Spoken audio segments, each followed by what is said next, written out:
non-continuous үглэг буюу continuous цагуудад ашиглаж болдог үглэгэнд харилцъя.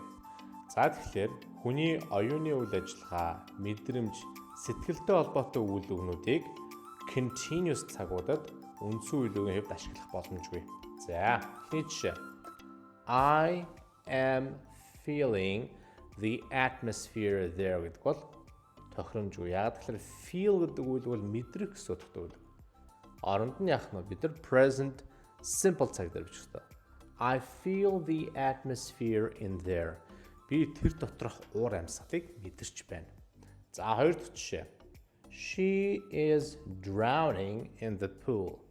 Энэ бол тохиромжтой. Яг тэгэхээр drown гэдэг нь живэх гэсэн утгатай үйлдэл илэрхийлсэн үгэл. Тэр эмэгтэй усан санд яваад живж ийн гэж байна. Тэгэхээр яах нь drowns гэдэг нь тохиромжгүй. За тэгвэл сүүлийн жишээ. What you аль нь зөв хариулт вэ?